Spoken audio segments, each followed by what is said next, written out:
Welcome to only IAS. स्वागत है आप सभी लोगों का प्रीलिम बूस्टर न्यूज डिस्कशन में। आज 16 मई 2022 है, तो आइए देख लेते हैं कि ऐसे कौन से इंपॉर्टेंट आर्टिकल्स हैं जो आज हमें कवर करने हैं। हमारा first article Bharat tap initiative के बारे में है। टैप समझते हैं ना, नल की टोटी, मतलब उससे मिला जुला कुछ होगा ज़रूर। Ministry of housing and urban affairs ने अभी हाल ही में इस इनिशिएटिव को लॉन्च किया है। इस इनिशिएटिव में निर्मल जल प्रयास और भारत टैप इनिशिएटिव दोनों ही शामिल रहे। एक्चुअली में एक एग्जीबिशन चल रहा था, प्लम्बेक्स इंडिया एग्जीबिशन। प्लम्बेक्स प्लम्बर से मिलता जुलता शब्द है ना, तो प्लम्बिंग से रिलेटेड जो भी आइटम्स होते हैं उनका ये एग्जीबिशन था। इस एग्जीबिशन में ऐसे प्रोडक्ट्स एंड सर्विसेज को शोकेस किया जा रहा था जो प्लम्बिंग, वाटर या सैनिटेशन इंडस्ट्री में इस्तेमाल होते हैं।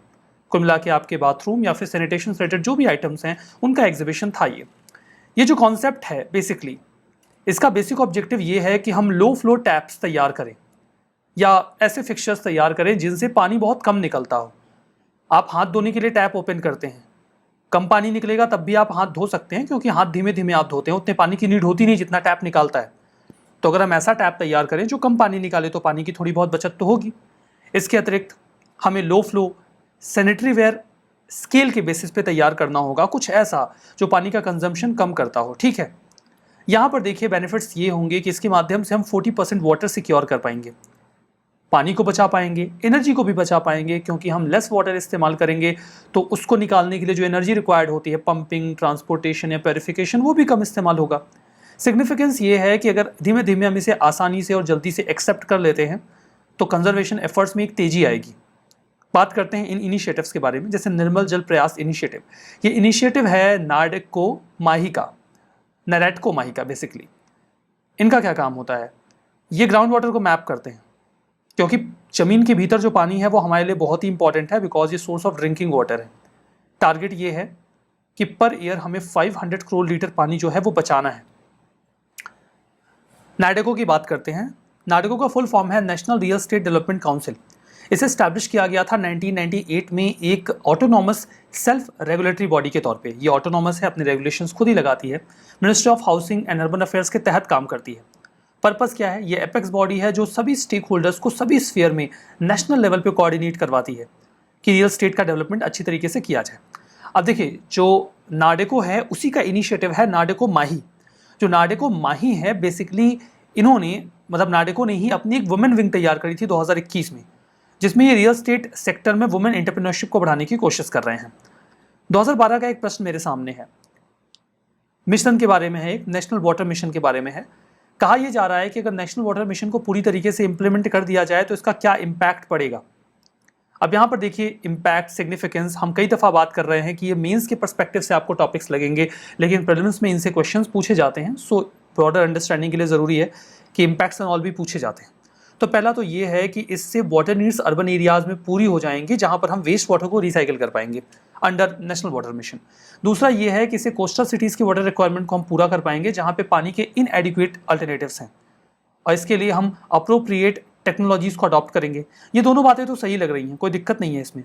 तीसरा ये है कि इस मिशन के तहत हम सभी हिमालयन रिवर्स को पेनिनसुलर रिवर्स के साथ जोड़ देंगे। अब सभी को जोड़ देंगे, ये तो देखिए एक्सट्रीम स्टेटमेंट हो गया ना। सभी को जोड़ पाएंगे कि नहीं जोड़ पाएंगे। अक्सर हम कहते हैं कि जो एक्सट्रीम स्टेटमेंट्स होते हैं या एब्सोल्यूट स्टेटमेंट होते हैं यूपीएससी में, वो गलत होते हैं। तो वो ऐसे स्टेटमेंट्स होते हैं, ऑल हो गया तो सारी नदियों को जोड़ेंगे, लॉजिकली लग रहा है कि गलत होना चाहिए। और दूसरा ये है यहाँ पे चौथा, the expense incurred by farmers for digging borewells, मतलब बोरवेल्स को डिग करने में जो भी फार्मर्स खर्चा लगाते हैं या मोटर्स वगैरह इंस्टॉल करते हैं, पंप सेट लगाते हैं पानी निकालने के लिए, उसमें जो भी खर्चा आता है गवर्नमेंट सारा रीइंबर्स कर देगी, वो उनको वापस कर देगी। अब यहाँ पे देखिए एक कीवर्ड आ गया, कंप्लीटली, ये भी एब्सोल्यूट वर्ड हो गया ना। तो एब्सोल्यूट वर्ड वाले क्वेश्चंस या स्टेटमेंट्स अक्सर गलत हो जाते हैं, तो यहाँ 2 और 3 भी गलत हैं। अगर आप एब्सोल्यूट वर्ड पे नहीं भी जाओगे, अंडरस्टैंडिंग पे भी जाओगे, विल गेट टू नो कि इसको तो गलत होना चाहिए। सो ये भी गलत हो गया। हमारा जो नेक्स्ट आर्टिकल है वो national data and analytics platform के बारे में है।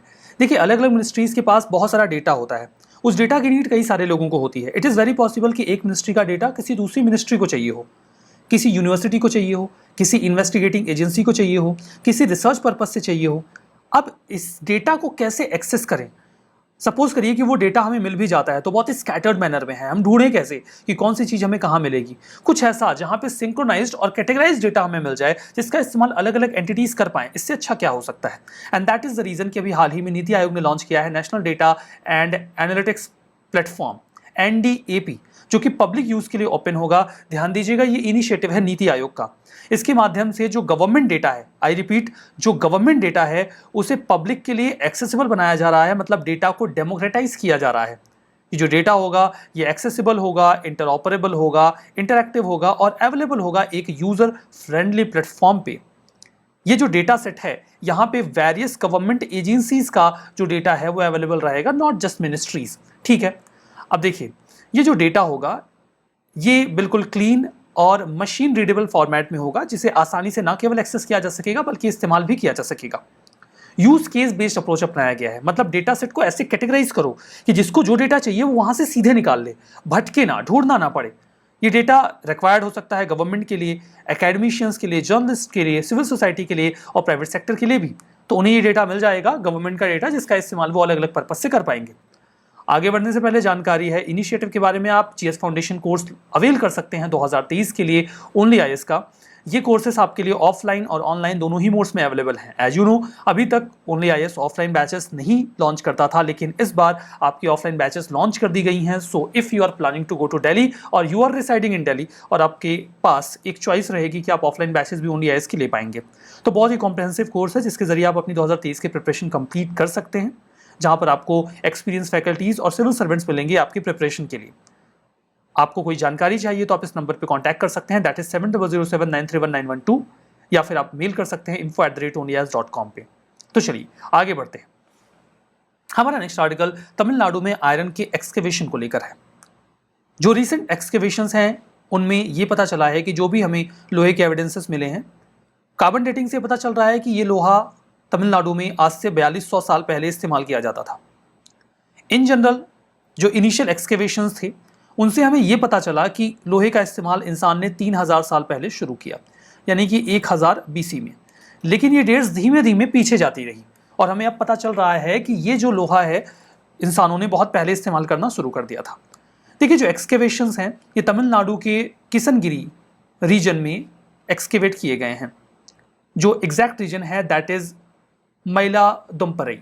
ठीक है, अगर मैं सही प्रोनाउंशिएट कर रहा हूँ तो माइलादुम्परई ये जो लोकेशन है ये काफ़ी इंपॉर्टेंट साइट है, जहाँ पर हमें कल्चरल मटेरियल्स भी मिले हैं जो 30,000 साल पहले से लेकर, इनफैक्ट 32 कह लीजिए, 2 आगे का भी जोड़ लीजिए, यहाँ पे BCE है, तो 30,000 BCE से 600 BCE के बीच के बहुत सारे हमें मटेरियल्स वहाँ से इस लोकेशन से मिले हैं। तो काफ़ी इंपॉर्टेंट साइट रही है एक्सकेवेशंस के पॉइंट ऑफ व्यू से। जो साइट है इसे 1990s में for the first time professor Rajan ji ने खोजा था, जहाँ के बाद वहाँ के एक्सकेवेशंस में तेजी आई। रिसर्चर्स को ये जो साइट मिली है वहाँ पर उन्हें बेसिकली क्या हमें समझ में आया। देखिए, आयरन के आइटम्स बहुत लंबे समय से खोजे जाते रहे हैं और यहाँ जो हमें आयरन के एविडेंसेस मिले हैं इससे पता चलता है कि आयरन का इस्तेमाल जो अभी तक नोन एविडेंसेस से उससे पहले से हो रहा है।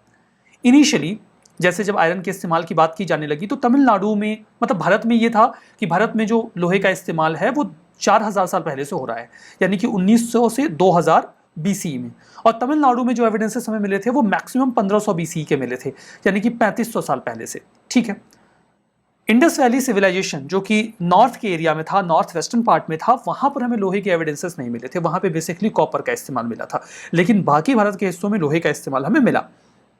1979 में जब लोहे का इस्तेमाल कब शुरू हुआ इस पर एविडेंसेस ट्रैक किए जाने लगे तो पता चला कि आहार राजस्थान में जो एविडेंसेस मिले उसके अकॉर्डिंग लोहे का इस्तेमाल 1300 BCE में शुरू हो गया था, आज से 2300 साल पहले। हालांकि कुछ समय बाद जो सैंपल्स मिले कर्नाटका में उनसे ये डेट थोड़ी और पीछे गई, मतलब ये समझ में आया कि लोहे का इस्तेमाल तो 1530 BCE से शुरू हो गया था। फिर डेट और पीछे गई जब हमें मिड गंगा वैली में रायपुरा में स्मेल्टिंग आयरन के एविडेंसेस मिले, तब समझ में आया कि लोहे का इस्तेमाल तो 1700-1800 BCE में भी शुरू हो गया था। और फिर जब हमें नॉर्थ कर्नाटका में और वाराणसी के मल्हार के पास लोहे के एविडेंसेस मिले तब समझ में आया, कर्नाटका में देखिए ब्रह्मगिरी की हम बात कर रहे हैं, तो ये समझ में आया कि लोहे का इस्तेमाल 1900 से 2000 BCE में शुरू हो गया था, मतलब आज से 4000 साल पहले हम लोहे का इस्तेमाल कर रहे थे, ये समझ में आ गया। तो धीमे धीमे लोहे के इस्तेमाल को लेकर हमारी डेट्स पीछे गई हैं और अभी जो रीसेंट एविडेंसेस हैं इन्होंने इस डेट को थोड़ा और पीछे खिसकाया है और अब ये हमें समझ में आ गया है कि लोहे का इस्तेमाल हमने 4200 साल पहले शुरू कर दिया था, ना कि 4000 साल पहले। सो लेटेस्ट एविडेंस अब इस डेट को थोड़ा और पीछे खिसका देता है।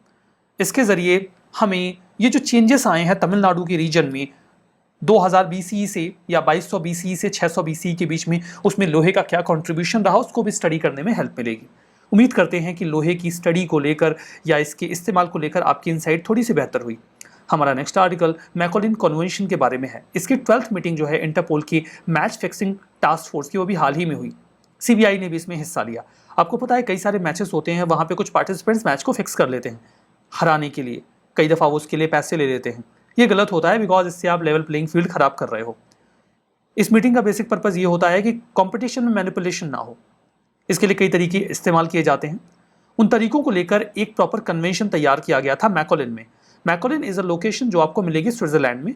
स्विट्जरलैंड में 2014 में ये कन्वेंशन साइन किया गया, तैयार किया गया, जिसमें यह कहा गया कि दुनिया भर में जो भी कॉम्पिटिशन्स होते हैं हम उन्हें फेयर बनाएंगे और उसमें किसी प्रकार की मैच फिक्सिंग को अलाउ नहीं किया जाएगा। इसमें हम इंटेलिजेंस को बेहतर करते हैं, अगर ऐसी कोई एक्टिविटी हो रही है तो पता चल जाए, सेंट्रलाइज और जो इन्फॉर्मेशन है उसे एनालाइज किया जाए। अगर कोई इरेगुलर या सस्पिशियस ट्रेंड हमें समझ में आ रहा है तो हम उसको मॉनिटर करें और देखें कोई गड़बड़ी तो नहीं चल रही है। तो काउंसिल ऑफ यूरोप कन्वेंशन ने स्पोर्ट्स में मैनिपुलेशन को रोकने के लिए और कंपटीशन को बेटर करने के लिए मैकॉलिन कन्वेंशन तैयार किया। ये एक मल्टीलैटरल ट्रीटी है जो प्रिवेंट, डिटेक्ट और पनिश करती है ऐसे लोगों को जो मैच फिक्सिंग में इन्वॉल्व होते हैं। जैसा कि मैंने बताया कि ये कन्वेंशन स्विट्जरलैंड के मैकॉलिन में 2014 में तैयार किया गया। दैट इज द रीजन कि इसे मैकॉलिन कन्वेंशन नाम दिया गया। ये किसी भी ऐसे इलीगल स्पोर्ट बेटिंग ऑपरेशन को प्रिवेंट करता है या ऐसे लोगों को पनिश करता है जो स्पोर्ट्स के जो स्पिरिट है उसे खराब करते हो। हमारा नेक्स्ट आर्टिकल एमेल्थिया के बारे में है। रीसेंट फाइंडिंग्स में ये निकल के आया है कि जो एमेल्थिया है वो जितनी सन से हीट लेता है उससे ज़्यादा रेडिएट करता है। मैं आपको बता दूं कि एमेल्थिया जुपिटर का एक मून है, एक चांद है। ऐसा जुपिटर के मैग्नेटिक फील्ड या उसके टाइडल स्ट्रेस की वजह से हो सकता है। बात करते हैं एमेल्थिया के बारे में। एमेल्थिया जुपिटर के उन 53 या 53 नेम्ड सैटेलाइट्स में से है जिनका हमने नाम रखा है। जुपिटर के केवल 53 सैटेलाइट्स ही नहीं हैं, सैटेलाइट्स की संख्या और ज़्यादा है, क्योंकि ये तो आप मुझे बताएंगे कमेंट बॉक्स में कि जुपिटर के टोटल कितने सैटेलाइट्स हैं, इसलिए मैं नहीं बताऊंगा। आप बताइएगा कमेंट बॉक्स में ज़रूर से कि जुपिटर के टोटल कितने सैटेलाइट्स हैं जो अभी हमारे लिए नोन है। हो सकता है और ज़्यादा हों जिनके बारे में अभी हम जानते नहीं हैं, लेकिन 53 उनमें से ऐसे हैं जिनके हमने नाम रख दिए हैं और उन्हीं में से एक है एमेल्थिया। इसे 4 गैलीलियन मून्स के बाद डिस्कवर किया गया, मतलब 4 मून्स जब हमने खोज लिए उसके बाद हमने इसे खोजा। ये साइज के मामले में 5वां सबसे बड़ा मून है एमेल्थिया जुपिटर का। एमेल्थिया अगर आप रैंकिंग में आएंगे, नंबर्स पे आएंगे, तो ये तीसरे नंबर पे है। ठीक है, साइज में 5वां है, 5वें नंबर पे हमने इसको खोजा भी था, बट ये प्लेनेट के मतलब नज़दीकी के मामले में आप देखेंगे, प्रॉक्सिमिटी के मामले में देखेंगे तो तीसरा मून है। ये अपने फुल ऑर्बिट में सिर्फ 12 घंटे का ही समय लगाता है। एमेल्थिया के पास 2 मिशंस भेजे गए हैं, वॉयेजर और गैलीलियो। तो वॉयेजर 1 और वॉयेजर 2 स्पेसक्राफ्ट ने जोवियन मून की फोटोज क्लिक करी थी 1979 में जब ये इसके नज़दीक से गुजरे थे। मैं आपको एक बात और बता देता हूं कि एमेल्थिया के बारे में इंटरेस्टिंग फैक्ट है। एमेल्थिया वो लास्ट मून था जिसको हमने टेलीस्कोप की मदद से अपनी आंखों से देखकर खोजा था। उसके बाद तो हमने स्पेसक्राफ्ट से डिजिटल फोटोज या फिर दूसरे माध्यम से मून्स को खोजना शुरू कर दिया। That was the last moon जिसको हमने टेलीस्कोप के माध्यम से आंखों से देखकर खोजा। हमारा next article HS-200 solid rocket booster के बारे में है। हाल ही में इसरो ने इसे सक्सेसफुली टेस्ट फायर किया है। ये 20 मीटर लंबा बूस्टर है जिसका डायमीटर 3.2 मीटर का है। अब देखिए, जब एक रॉकेट जाता है अंतरिक्ष में तो उसके पास अटैच्ड होते हैं कुछ बूस्टर्स जो उसको थ्रस्ट देते हैं, एनर्जी देते हैं, और यही बूस्टर उसे आगे ले जाने में हेल्प करते हैं। ये जो बूस्टर्स हैं जो इस्तेमाल हो रहे हैं GSLV Mach 3 में, उनके 3 स्टेजेस हैं।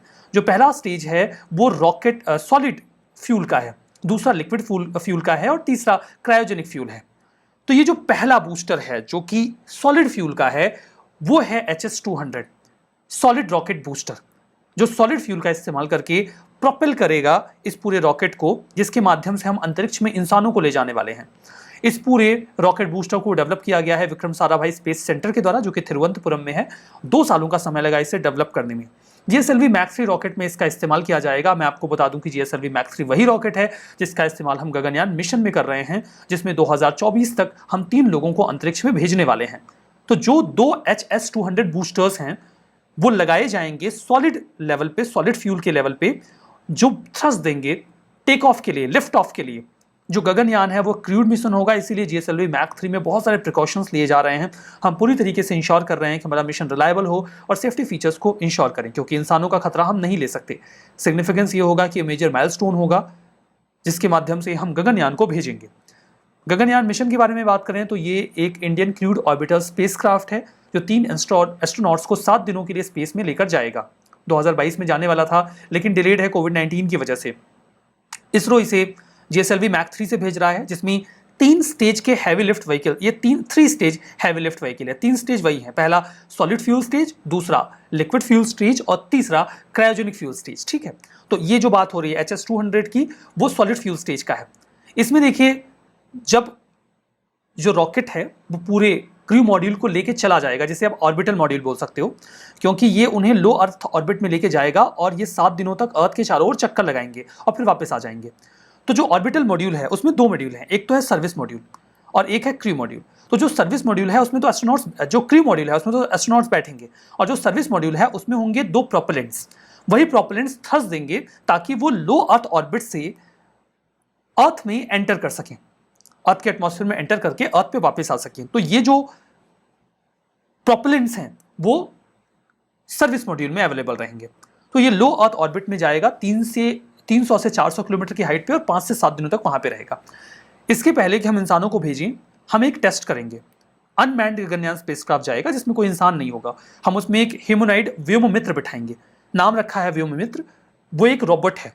वो रोबोट बिल्कुल वैसे ही बनाया गया है, मतलब वो हर चीज़ फील करेगा जो इंसान फील कर सकता है। वो सारे नुकसान झेलेगा जो एक नुकसान इंसान झेल सकता है। इससे हमें पता चल जाएगा कि हमारा गगनयान मिशन कहीं कुछ नुकसान में तो नहीं है।